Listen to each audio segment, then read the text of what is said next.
Hello, my name is Jonah, and throughout my research and my own reading, I've come to the conclusion that pain and suffering came into this world the same time that sin had entered it.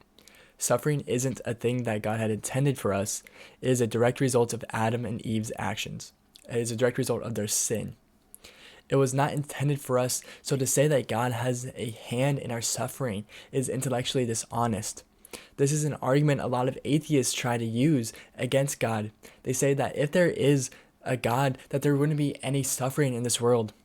But since anything that is meant to harm isn't from God, that is just dishonest, and it shows their refusal to go and look into the topic that they choose to debate on. If our timeline stayed on the path that was intended, having the life in the Garden of Eden, we wouldn't know what suffering is. Yahweh is a good God. Both Psalms chapter 89 and Malachi chapter 3 state that God cannot change and his character will forever remain the same. His words will not change. Yahweh isn't a God of suffering. He is a God of love, of righteousness and judgment. Righteous judgment, not senseless pain that brings suffering. Yes, suffering can be used to encourage growth and give us ways to relate to people and to connect with them. But it wasn't a thing that came from God. It came from sin. And with everyone being born into sin, no one can escape suffering. But it can allow us to not just relate to others, but show them the love that God has provided to us, the peace that God has given us in our own suffering.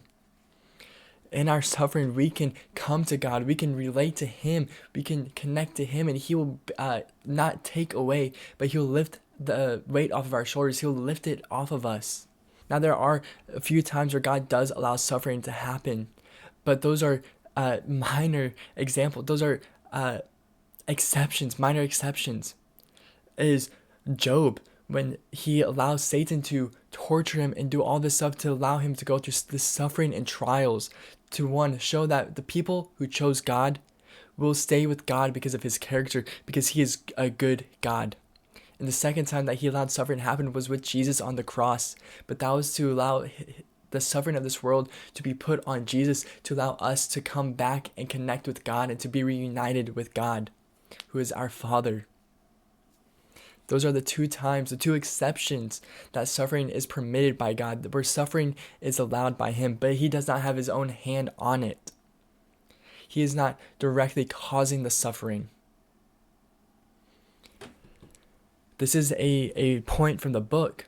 If he is neither willing nor able, he is both envious and feeble, and therefore not God. The problem with this mindset is thinking that God will just wipe away any inconvenience for us. We already know that He doesn't intend for us to go through this pain and suffering. So us going through those trials isn't Him going back on His word for us. No, it is Him just proving how good He is, how reliant He is.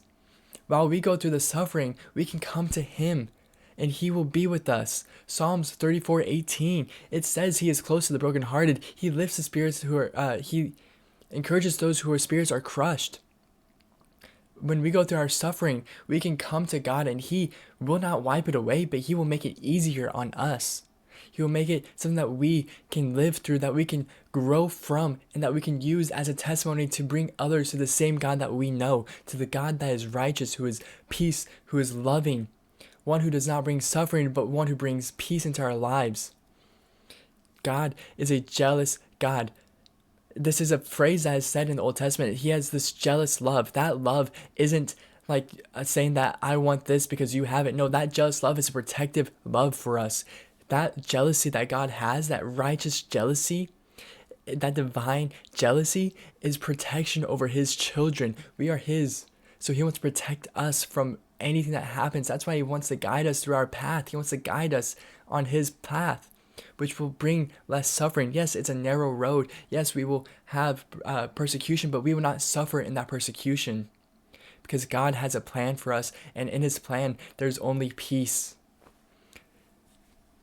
That is my thoughts on suffering. That is where I truly draw my conclusion on this. And I can't wait to, hear, listen to your guys's and react to them, respond to them. Yeah. I hope you guys enjoyed this little put together. I wish I had more, but with that being said, deuce. If you're still here, why? But because you guys still are, let me show you something really cool. This is the Artemis 2 rocket. What's really cool about this is this launches tomorrow. Artemis 2 launches tomorrow. The broadcast starts at 11:50 in the morning. Don't know when launches. Probably around 5 to 6. It's really cool because this mission is to make travel shorter, is to really test and see how we can shorten our time to get to the moon and get to Mars and back. Right now, it takes about 8 to 10 days to get to the moon. To get to Mars, don't have that number, but it's a long time. But this mission is to try to shorten that up and try to find a way to just, bring this cool, amazing scientific wonder of space somewhere closer to what we can understand. But again, this launches tomorrow, and I just thought it was really cool. I'm a big space nerd. I'm a big nerd, as you guys can probably tell from my background. But I'm especially a big space science nerd. But yeah, with that being said, I hope you guys enjoyed my thoughts and this little segment. Have a good day.